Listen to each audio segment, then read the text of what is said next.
Most kids have access to some sort of technology, an iPad, an iPhone, a gaming console, something like that.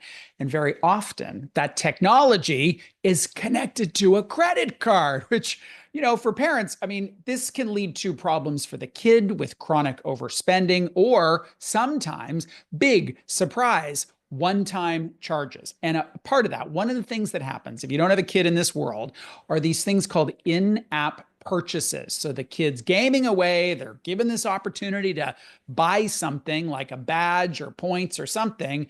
They do so and can run up a bill pretty quick.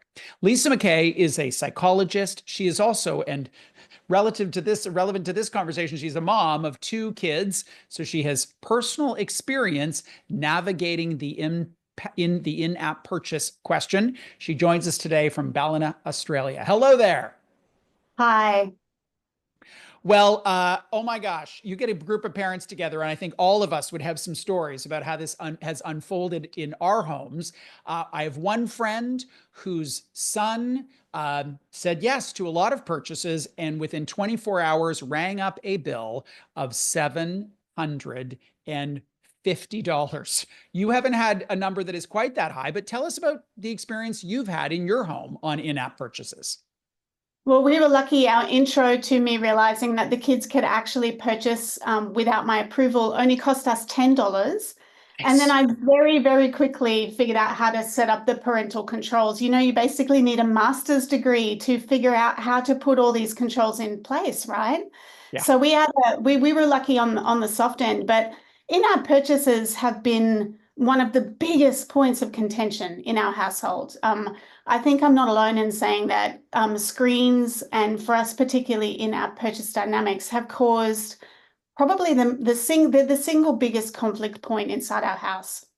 Yeah. I parent a child with ADHD. I understand you have a neurodivergent child too. What Yeah. additional complexity do you observe with, I mean, your two kids are not built the same. No, they're completely different. And all the things that you would think would work quite well for my youngest child, right? Setting clear boundaries, explaining what's going on, showing him how quickly his savings are going down if we've sort of set limits.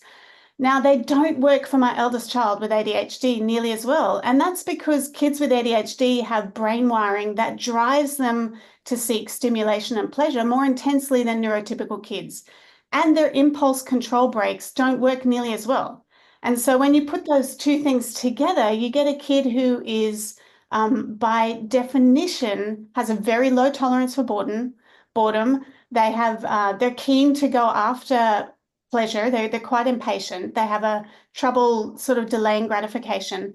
They have special interests and really focus, some would call them obsessions. They get very focused on what they want, which hooks them very deeply into games. And their risk-taking and capacity for impulsivity is higher. And so when you put this cocktail all together, it's a nightmare when it comes to in-app purchases, an absolute nightmare. Yeah, it really is. It really is. You've got a series of tips here, and I want to go through them. The first is setting clear limits, but knowing to expect that they're going to push those boundaries. What do those limits look like? What are the characteristics of strong limits that are as effective as we can hope them to be? Well, I think sitting down with your kids and talking through limits with them is a good place to start. But I think every family really has to experiment with limits that work for them. So you might want to establish how much money they have available to spend, right? Make that super clear. Make it as tangible and relevant to them as you can, whether it's keeping a notepad on the fridge or they have their own little account and they can check on your phone, sort of their limits, like whatever that is.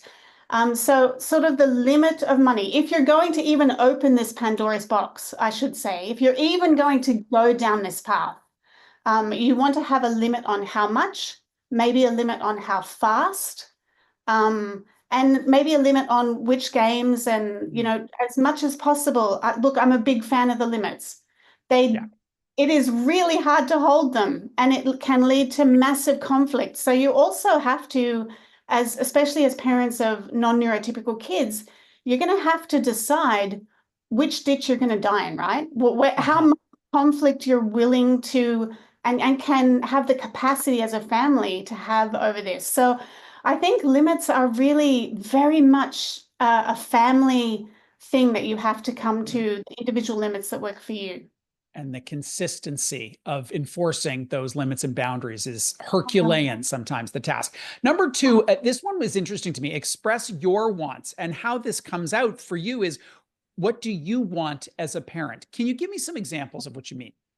Sure. So in expressing my wants, I'm trying to show my kids that, I'm not getting up in the morning wanting to make their life miserable. Like I'm not wanting to enter their lives being the great big fun killjoy that always says, no, you can't spend that money on that thing that you really want in this moment, that you want so much. So I'm trying to tell them, when my eldest comes to me, I might say, Max, I have two wants. I want to allow you to make your own decision. Like we've given you a certain amount of money. He has a couple of $100 that we say is his with some limits. I want to allow you to make your own decisions, and I want to help you make wise decisions. And I want to teach you how to resist the powerful lure to buy things, and work with your brain wiring. So helping them see like how you're being pulled between a couple of different wants, and that sort of helps them sort of appreciate that you're not just out to ruin their lives. Yeah. Well, hopefully they'll believe us one day that that's true One day, with some one day, skepticism. maybe. Yeah. 3 and 4 are closely connected. So you want to teach your kids about marketing tactics and also talk to them about the dynamics that drive the in-app purchasing. These tech companies are geniuses at using Absolutely. all the magic of behavioral science towards their objectives and against what is easier for humans, not just kids, but all humans to resist. How do you talk about that? I tell the kids, look, it's predatory.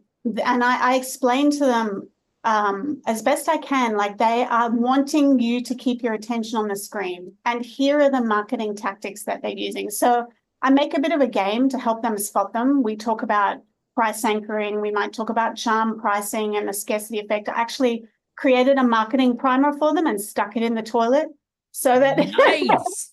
That's great. So sometimes one of them will be my second born, who is not dyslexic, he'll be in the toilet, he'll be reading through the list, and he'll be arguing with me about like one of the things and one of the examples. But so trying to teach them about the dynamics that can spot. And I also had these dynamics of chasing the dopamine buzz, the social pressure of keeping up with friends, and the desire to make progress. I put those on a sheet on the fridge. And when they come to me and ask to make a purchase, I'll lead them to the fridge and say, okay, so which of these are you chasing? Which worked really well for about a week. And then my eldest would just point to the list and he'd be like, oh, I'd like the dopamine, please. Oh, and I really am feeling the social pressure. So it just shows you that inside is incomplete protection, right? It's incomplete protection for adults. Yeah. And it's even more so for our kids, who are much more ill-equipped to really resist this sort of pressure.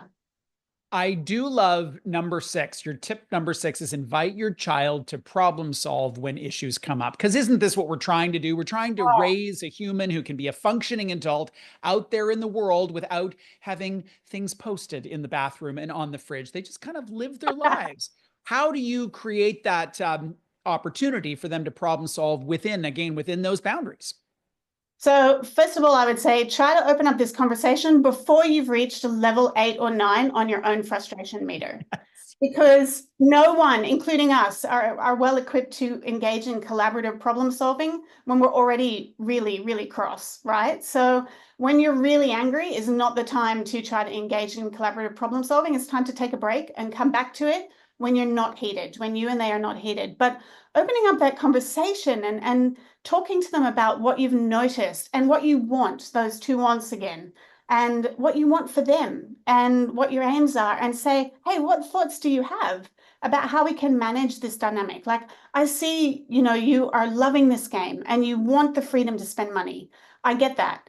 And here are my wants. And what ideas do you have for how we can navigate this space together, and see what they come up with? It's sometimes really interesting what they will come up with. And if they are a participant in coming up with those solutions and those boundaries, you are less likely to get conflict. It doesn't erase the conflict, altogether, but they're more likely to buy in. You're more likely to have a more peaceful boundary enforcement. I also feel like there's a real need for us as parents of kids with different brains to celebrate the wins when we get them. And they don't look like the wins for Yes. neurotypical No. kids and the parents of them.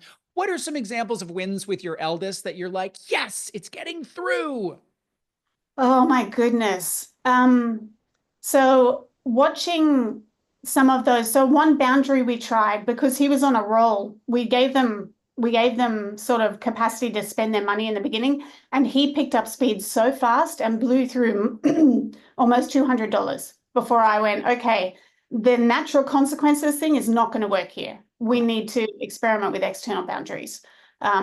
So watching some of those external boundaries work, and particularly like total pauses on the spending, taking some of the momentum out of that game, and then us managing to, we've recently bought a PlayStation for the kids. I didn't expect to be that parent who would own a Nintendo and a PlayStation, and I am.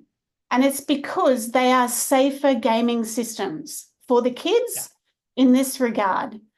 So watching them spend comparatively more time in safer environments and become more aware of the dynamics of in-app purchasing is a huge win. Really interesting stuff. I feel like I've got a kindred spirit here, given the challenges we face are so similar. I really appreciate your insight today, Lisa. Thank you. Thanks so much for the invitation. Such a pleasure. Lisa McKay is a psychologist. She's based in Australia, but as she outlined, these challenges for parents are universal, and she had some great tips for how to navigate in-app purchases in particular.